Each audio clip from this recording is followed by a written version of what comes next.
ಗಣೇಶೋತ್ಸವದ ವೇಳೆ ಗಣಪತಿ ಖುಷಿಪಟ್ಟರೋ ಈದ್ ಮಿಲಾದ್ ಮೆರವಣಿಗೆಯಲ್ಲಿ ಅಲ್ಲಾ ಖುಷಿಪಟ್ಟರೋ ಗೊತ್ತಿಲ್ಲ. ಅವರಂತೂ ಖುಷಿಪಟ್ಟಲಿಕ್ಕೆ ಸಾಧ್ಯ ಇಲ್ಲ. ರಾಜಕಾರಣಿಗಳು ಮಾತ್ರ ತಮ್ಮ ತಮ್ಮ ಲಾಭ ಮಾಡಿಕೊಂಡ್ರು. ಮತ್ತೊಂದು ಕಡೆ ಗಣೇಶೋತ್ಸವ ಸಂದರ್ಭದಲ್ಲಿ ಹಿಂದೂ ಮುಸ್ಲಿಮರು ಶರ್ಬತ್ ಹಂಚಿಕೊಂಡು ಸಿಹಿ ಹಂಚಿಕೊಂಡು ಕಾರ್ಯಕ್ರಮ ಮಾಡಿದ್ದೂ ಇದೆ. ಈದ್ ಮಿಲಾದ್ ವೇಳೆ ಕೂಡ ಅಲ್ಲಿ ಸಿಹಿ ಹಂಚಿಕೊಂಡು ಶರ್ಬತ್ ಹಂಚಿಕೊಂಡು ಜೊತೆಯಾಗಿ ಕಾರ್ಯಕ್ರಮ ಮಾಡಿದ್ದೂ ಇದೆ. ಕೇವಲ ನಾಗಮಂಗಲದಲ್ಲಿ ಒಂದು 10 ಪೊಲೀಸ್ ಜಾಸ್ತಿ ಹಾಕಿದ್ದಿದ್ರೆ, ಇನ್ಸ್ಪೆಕ್ಟರ್ ಮತ್ತು DYSP ಅಲ್ಲಿ ಇದ್ದಿದ್ರೆ ಕರೆಕ್ಟಾಗಿ ಮಸೀದಿ ಮುಂದೆ ಹೋಗ್ತಾ ಇರುವಂಥ ಶೋಭಾಯಾತ್ರೆಯನ್ನು ಕರೆಕ್ಟಾಗಿ, ಅಂದರೆ ಯಾವುದೇ ಕಿರಿಕಿರಿಗಳಿಲ್ಲದೆ ಅಲ್ಲಿ ನಿಂತು ಇಷ್ಟೊತ್ತು ಮಾಡಬೇಕಪ್ಪ, ನಂತರ ಹೊರಡಬೇಕಪ್ಪ ಅಂತ ಒಂದು ಸಂಯಮವನ್ನು ತೋರಿಸಿದ್ದಿದ್ರೆ ಇವತ್ತು ಕರ್ನಾಟಕದಲ್ಲಿ ಈ ಥರ ಬೆಂಕಿ ಬೀಳ್ತಾ ಇರಲಿಲ್ಲ. ಅಶಾಂತಿ ಆಗೋಗ್ಬಿಡ್ತು. 25 ಕೋಟಿ ಖರ್ಚಾಯಿತು. ಎಷ್ಟೋ ಫ್ಯಾಮಿಲಿ ಅಂಗಡಿಗಳೆಲ್ಲ ಹಾಳಾಗೋಯ್ತು. ಯಾರು ಹೊಣೆ ಇದಕ್ಕೆ? ಯಾವಾಗ ನಾವು ಮತ್ತೊಬ್ಬರನ್ನು ನಮ್ಮ ಜಿಲ್ಲೆಗೆ ಎಂಟ್ರಿ ಆಗೋಕ್ಕೆ ಬಿಡ್ತೀವೋ, ನಮ್ಮ ಸಮಸ್ಯೆಗಳನ್ನು ನಾವೇ ಪರಿಹಾರ ಮಾಡ್ಕೊಳ್ಳೋದೆ ಇಂಥ ಪರಿಸ್ಥಿತಿ ಉಂಟಾಗುತ್ತೆ. ಇನ್ನು ಮತ್ತೊಂದು ಕಡೆ ಗದಗ ಜಿಲ್ಲೆ ಗಣೇಶೋತ್ಸವದ ವೇಳೆ ಗಣಪತಿ ಖುಷಿಪಟ್ಟರೋ ಈದ್ ಮಿಲಾದ್ ಮೆರವಣಿಗೆಯಲ್ಲಿ ಅಲ್ಲಾ ಖುಷಿಪಟ್ಟರೋ ಗೊತ್ತಿಲ್ಲ. ಅವರಂತೂ ಖುಷಿಪಟ್ಟಲಿಕ್ಕೆ ಸಾಧ್ಯ ಇಲ್ಲ. ರಾಜಕಾರಣಿಗಳು ಮಾತ್ರ ತಮ್ಮ ತಮ್ಮ ಲಾಭ ಮಾಡಿಕೊಂಡ್ರು. ಮತ್ತೊಂದು ಕಡೆ ಗಣೇಶೋತ್ಸವ ಸಂದರ್ಭದಲ್ಲಿ ಹಿಂದೂ ಮುಸ್ಲಿಮರು ಶರ್ಬತ್ ಹಂಚಿಕೊಂಡು ಸಿಹಿ ಹಂಚಿಕೊಂಡು ಕಾರ್ಯಕ್ರಮ ಮಾಡಿದ್ದೂ ಇದೆ. ಈದ್ ಮಿಲಾದ್ ವೇಳೆ ಕೂಡ ಅಲ್ಲಿ ಸಿಹಿ ಹಂಚಿಕೊಂಡು ಶರ್ಬತ್ ಹಂಚಿಕೊಂಡು ಜೊತೆಯಾಗಿ ಕಾರ್ಯಕ್ರಮ ಮಾಡಿದ್ದೂ ಇದೆ.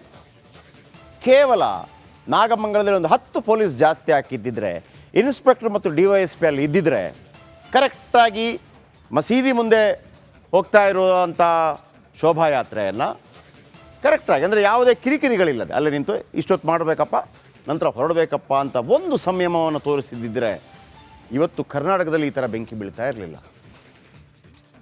ಅಶಾಂತಿ ಆಗೋಗ್ಬಿಡ್ತು. 25 ಕೋಟಿ ಖರ್ಚಾಯಿತು. ಎಷ್ಟೋ ಫ್ಯಾಮಿಲಿ ಅಂಗಡಿಗಳೆಲ್ಲ ಹಾಳಾಗೋಯ್ತು. ಯಾರು ಹೊಣೆ ಇದಕ್ಕೆ?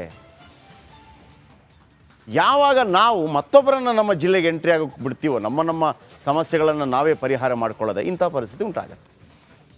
ಇನ್ನು ಮತ್ತೊಂದು ಕಡೆ ಗದಗ ಜಿಲ್ಲೆ ಗಣೇಶೋತ್ಸವದ ವೇಳೆ ಗಣಪತಿ ಖುಷಿಪಟ್ಟರೋ ಈದ್ ಮಿಲಾದ್ ಮೆರವಣಿಗೆಯಲ್ಲಿ ಅಲ್ಲಾ ಖುಷಿಪಟ್ಟರೋ ಗೊತ್ತಿಲ್ಲ. ಅವರಂತೂ ಖುಷಿಪಟ್ಟಲಿಕ್ಕೆ ಸಾಧ್ಯ ಇಲ್ಲ. ರಾಜಕಾರಣಿಗಳು ಮಾತ್ರ ತಮ್ಮ ತಮ್ಮ ಲಾಭ ಮಾಡಿಕೊಂಡ್ರು. ಮತ್ತೊಂದು ಕಡೆ ಗಣೇಶೋತ್ಸವ ಸಂದರ್ಭದಲ್ಲಿ ಹಿಂದೂ ಮುಸ್ಲಿಮರು ಶರ್ಬತ್ ಹಂಚಿಕೊಂಡು ಸಿಹಿ ಹಂಚಿಕೊಂಡು ಕಾರ್ಯಕ್ರಮ ಮಾಡಿದ್ದೂ ಇದೆ. ಈದ್ ಮಿಲಾದ್ ವೇಳೆ ಕೂಡ ಅಲ್ಲಿ ಸಿಹಿ ಹಂಚಿಕೊಂಡು ಶರ್ಬತ್ ಹಂಚಿಕೊಂಡು ಜೊತೆಯಾಗಿ ಕಾರ್ಯಕ್ರಮ ಮಾಡಿದ್ದೂ ಇದೆ. ಕೇವಲ ನಾಗಮಂಗಲದಲ್ಲಿ ಒಂದು 10 ಪೊಲೀಸ್ ಜಾಸ್ತಿ ಹಾಕಿದ್ದಿದ್ರೆ, ಇನ್ಸ್ಪೆಕ್ಟರ್ ಮತ್ತು DYSP ಅಲ್ಲಿ ಇದ್ದಿದ್ರೆ ಕರೆಕ್ಟಾಗಿ ಮಸೀದಿ ಮುಂದೆ ಹೋಗ್ತಾ ಇರುವಂಥ ಶೋಭಾಯಾತ್ರೆಯನ್ನು ಕರೆಕ್ಟಾಗಿ, ಅಂದರೆ ಯಾವುದೇ ಕಿರಿಕಿರಿಗಳಿಲ್ಲದೆ ಅಲ್ಲಿ ನಿಂತು ಇಷ್ಟೊತ್ತು ಮಾಡಬೇಕಪ್ಪ, ನಂತರ ಹೊರಡಬೇಕಪ್ಪ ಅಂತ ಒಂದು ಸಂಯಮವನ್ನು ತೋರಿಸಿದ್ದಿದ್ರೆ ಇವತ್ತು ಕರ್ನಾಟಕದಲ್ಲಿ ಈ ಥರ ಬೆಂಕಿ ಬೀಳ್ತಾ ಇರಲಿಲ್ಲ. ಅಶಾಂತಿ ಆಗೋಗ್ಬಿಡ್ತು. 25 ಕೋಟಿ ಖರ್ಚಾಯಿತು. ಎಷ್ಟೋ ಫ್ಯಾಮಿಲಿ ಅಂಗಡಿಗಳೆಲ್ಲ ಹಾಳಾಗೋಯ್ತು. ಯಾರು ಹೊಣೆ ಇದಕ್ಕೆ? ಯಾವಾಗ ನಾವು ಮತ್ತೊಬ್ಬರನ್ನು ನಮ್ಮ ಜಿಲ್ಲೆಗೆ ಎಂಟ್ರಿ ಆಗೋಕ್ಕೆ ಬಿಡ್ತೀವೋ, ನಮ್ಮ ಸಮಸ್ಯೆಗಳನ್ನು ನಾವೇ ಪರಿಹಾರ ಮಾಡ್ಕೊಳ್ಳೋದೆ ಇಂಥ ಪರಿಸ್ಥಿತಿ ಉಂಟಾಗುತ್ತೆ. ಇನ್ನು ಮತ್ತೊಂದು ಕಡೆ ಗದಗ ಜಿಲ್ಲೆ ಗಣೇಶೋತ್ಸವದ ವೇಳೆ ಗಣಪತಿ ಖುಷಿಪಟ್ಟರೋ ಈದ್ ಮಿಲಾದ್ ಮೆರವಣಿಗೆಯಲ್ಲಿ ಅಲ್ಲಾ ಖುಷಿಪಟ್ಟರೋ ಗೊತ್ತಿಲ್ಲ. ಅವರಂತೂ ಖುಷಿಪಟ್ಟಲಿಕ್ಕೆ ಸಾಧ್ಯ ಇಲ್ಲ. ರಾಜಕಾರಣಿಗಳು ಮಾತ್ರ ತಮ್ಮ ತಮ್ಮ ಲಾಭ ಮಾಡಿಕೊಂಡ್ರು. ಮತ್ತೊಂದು ಕಡೆ ಗಣೇಶೋತ್ಸವ ಸಂದರ್ಭದಲ್ಲಿ ಹಿಂದೂ ಮುಸ್ಲಿಮರು ಶರ್ಬತ್ ಹಂಚಿಕೊಂಡು ಸಿಹಿ ಹಂಚಿಕೊಂಡು ಕಾರ್ಯಕ್ರಮ ಮಾಡಿದ್ದೂ ಇದೆ. ಈದ್ ಮಿಲಾದ್ ವೇಳೆ ಕೂಡ ಅಲ್ಲಿ ಸಿಹಿ ಹಂಚಿಕೊಂಡು ಶರ್ಬತ್ ಹಂಚಿಕೊಂಡು ಜೊತೆಯಾಗಿ ಕಾರ್ಯಕ್ರಮ ಮಾಡಿದ್ದೂ ಇದೆ.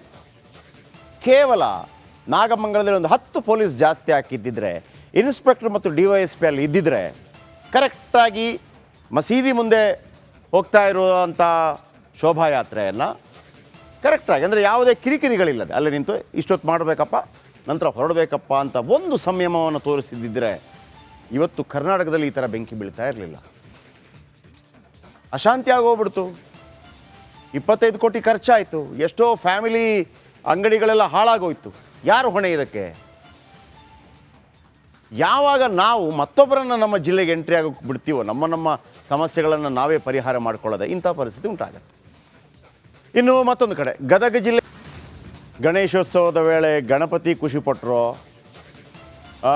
ಈದ್ ಮಿಲಾದ್ ಮೆರವಣಿಗೆಯಲ್ಲಿ ಅಲ್ಲಾ ಖುಷಿಪಟ್ಟರೋ ಗೊತ್ತಿಲ್ಲ. ಅವರಂತೂ ಖುಷಿಪಟ್ಟಿರಲಿಕ್ಕೆ ಸಾಧ್ಯ ಇಲ್ಲ. ರಾಜಕಾರಣಿಗಳು ಮಾತ್ರ ತಮ್ಮ ತಮ್ಮ ಲಾಭ ಮಾಡಿಕೊಂಡ್ರು. ಮತ್ತೊಂದು ಕಡೆ ಗಣೇಶೋತ್ಸವ ಸಂದರ್ಭದಲ್ಲಿ ಹಿಂದೂ ಮುಸ್ಲಿಮರು ಶರಬತ್ ಹಂಚಿಕೊಂಡು ಸಿಹಿ ಹಂಚಿಕೊಂಡು ಕಾರ್ಯಕ್ರಮ ಮಾಡಿದ್ದೂ ಇದೆ.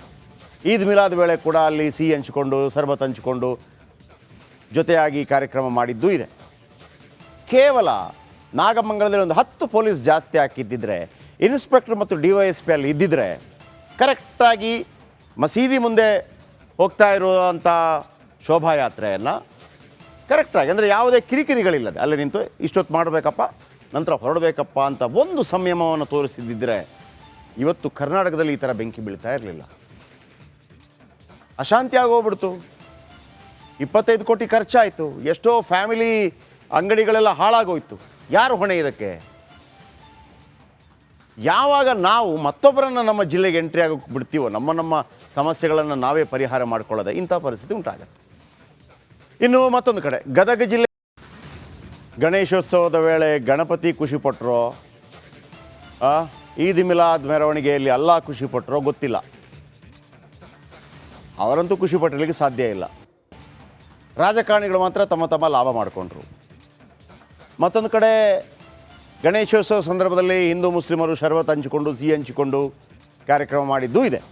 ಈದ್ ಮಿಲಾದ್ ವೇಳೆ ಕೂಡ ಅಲ್ಲಿ ಸಿಹಿ ಹಂಚಿಕೊಂಡು ಶರಬತ್ ಹಂಚಿಕೊಂಡು ಜೊತೆಯಾಗಿ ಕಾರ್ಯಕ್ರಮ ಮಾಡಿದ್ದೂ ಇದೆ. ಕೇವಲ ನಾಗಮಂಗಲದಲ್ಲಿ ಒಂದು 10 ಪೊಲೀಸ್ ಜಾಸ್ತಿ ಹಾಕಿದ್ದಿದ್ರೆ, ಇನ್ಸ್ಪೆಕ್ಟರ್ ಮತ್ತು DYSP ಅಲ್ಲಿ ಇದ್ದಿದ್ರೆ ಕರೆಕ್ಟಾಗಿ ಮಸೀದಿ ಮುಂದೆ ಹೋಗ್ತಾ ಇರುವಂಥ ಶೋಭಾಯಾತ್ರೆಯನ್ನು ಕರೆಕ್ಟಾಗಿ, ಅಂದರೆ ಯಾವುದೇ ಕಿರಿಕಿರಿಗಳಿಲ್ಲದೆ ಅಲ್ಲಿ ನಿಂತು ಇಷ್ಟೊತ್ತು ಮಾಡಬೇಕಪ್ಪ, ನಂತರ ಹೊರಡಬೇಕಪ್ಪ ಅಂತ ಒಂದು ಸಂಯಮವನ್ನು ತೋರಿಸಿದ್ದಿದ್ರೆ ಇವತ್ತು ಕರ್ನಾಟಕದಲ್ಲಿ ಈ ಥರ ಬೆಂಕಿ ಬೀಳ್ತಾ ಇರಲಿಲ್ಲ. ಅಶಾಂತಿ ಆಗೋಗ್ಬಿಡ್ತು. 25 ಕೋಟಿ ಖರ್ಚಾಯಿತು. ಎಷ್ಟೋ ಫ್ಯಾಮಿಲಿ ಅಂಗಡಿಗಳೆಲ್ಲ ಹಾಳಾಗೋಯ್ತು. ಯಾರು ಹೊಣೆ ಇದಕ್ಕೆ? ಯಾವಾಗ ನಾವು ಮತ್ತೊಬ್ಬರನ್ನು ನಮ್ಮ ಜಿಲ್ಲೆಗೆ ಎಂಟ್ರಿ ಆಗೋಕ್ಕೆ ಬಿಡ್ತೀವೋ, ನಮ್ಮ ಸಮಸ್ಯೆಗಳನ್ನು ನಾವೇ ಪರಿಹಾರ ಮಾಡ್ಕೊಳ್ಳೋದೆ ಇಂಥ ಪರಿಸ್ಥಿತಿ ಉಂಟಾಗತ್ತೆ. ಇನ್ನು ಮತ್ತೊಂದು ಕಡೆ ಗದಗ ಜಿಲ್ಲೆ ಗಣೇಶೋತ್ಸವದ ವೇಳೆ ಗಣಪತಿ ಖುಷಿಪಟ್ಟರೋ, ಈದ್ ಮಿಲಾದ್ ಮೆರವಣಿಗೆಯಲ್ಲಿ ಅಲ್ಲಾ ಖುಷಿಪಟ್ಟರೋ ಗೊತ್ತಿಲ್ಲ. ಅವರಂತೂ ಖುಷಿಪಟ್ಟಿರಲಿಕ್ಕೆ ಸಾಧ್ಯ ಇಲ್ಲ. ರಾಜಕಾರಣಿಗಳು ಮಾತ್ರ ತಮ್ಮ ತಮ್ಮ ಲಾಭ ಮಾಡಿಕೊಂಡ್ರು. ಮತ್ತೊಂದು ಕಡೆ ಗಣೇಶೋತ್ಸವ ಸಂದರ್ಭದಲ್ಲಿ ಹಿಂದೂ ಮುಸ್ಲಿಮರು ಶರಬತ್ ಹಂಚಿಕೊಂಡು ಸಿಹಿ ಹಂಚಿಕೊಂಡು ಕಾರ್ಯಕ್ರಮ ಮಾಡಿದ್ದೂ ಇದೆ. ಈದ್ ಮಿಲಾದ್ ವೇಳೆ ಕೂಡ ಅಲ್ಲಿ ಸಿಹಿ ಹಂಚಿಕೊಂಡು ಶರಬತ್ ಹಂಚಿಕೊಂಡು ಜೊತೆಯಾಗಿ ಕಾರ್ಯಕ್ರಮ ಮಾಡಿದ್ದೂ ಇದೆ. ಕೇವಲ ನಾಗಮಂಗಲದಲ್ಲಿ ಒಂದು 10 ಪೊಲೀಸ್ ಜಾಸ್ತಿ ಹಾಕಿದ್ದಿದ್ರೆ, ಇನ್ಸ್ಪೆಕ್ಟರ್ ಮತ್ತು DYSP ಅಲ್ಲಿ ಇದ್ದಿದ್ರೆ ಕರೆಕ್ಟಾಗಿ ಮಸೀದಿ ಮುಂದೆ ಹೋಗ್ತಾ ಇರುವಂಥ ಶೋಭಾಯಾತ್ರೆಯನ್ನು ಕರೆಕ್ಟಾಗಿ, ಅಂದರೆ ಯಾವುದೇ ಕಿರಿಕಿರಿಗಳಿಲ್ಲದೆ ಅಲ್ಲಿ ನಿಂತು ಇಷ್ಟೊತ್ತು ಮಾಡಬೇಕಪ್ಪ, ನಂತರ ಹೊರಡಬೇಕಪ್ಪ ಅಂತ ಒಂದು ಸಂಯಮವನ್ನು ತೋರಿಸಿದ್ದಿದ್ರೆ ಇವತ್ತು ಕರ್ನಾಟಕದಲ್ಲಿ ಈ ಥರ ಬೆಂಕಿ ಬೀಳ್ತಾ ಇರಲಿಲ್ಲ. ಅಶಾಂತಿ ಆಗೋಗ್ಬಿಡ್ತು. 25 ಕೋಟಿ ಖರ್ಚಾಯಿತು. ಎಷ್ಟೋ ಫ್ಯಾಮಿಲಿ ಅಂಗಡಿಗಳೆಲ್ಲ ಹಾಳಾಗೋಯ್ತು. ಯಾರು ಹೊಣೆ ಇದಕ್ಕೆ? ಯಾವಾಗ ನಾವು ಮತ್ತೊಬ್ಬರನ್ನು ನಮ್ಮ ಜಿಲ್ಲೆಗೆ ಎಂಟ್ರಿ ಆಗೋಕ್ಕೆ ಬಿಡ್ತೀವೋ, ನಮ್ಮ ಸಮಸ್ಯೆಗಳನ್ನು ನಾವೇ ಪರಿಹಾರ ಮಾಡ್ಕೊಳ್ಳೋದೆ ಇಂಥ ಪರಿಸ್ಥಿತಿ ಉಂಟಾಗತ್ತೆ. ಇನ್ನು ಮತ್ತೊಂದು ಕಡೆ ಗದಗ ಜಿಲ್ಲೆ ಗಣೇಶೋತ್ಸವದ ವೇಳೆ ಗಣಪತಿ ಖುಷಿಪಟ್ಟರೋ, ಈದ್ ಮಿಲಾದ್ ಮೆರವಣಿಗೆಯಲ್ಲಿ ಅಲ್ಲಾ ಖುಷಿಪಟ್ಟರೋ ಗೊತ್ತಿಲ್ಲ.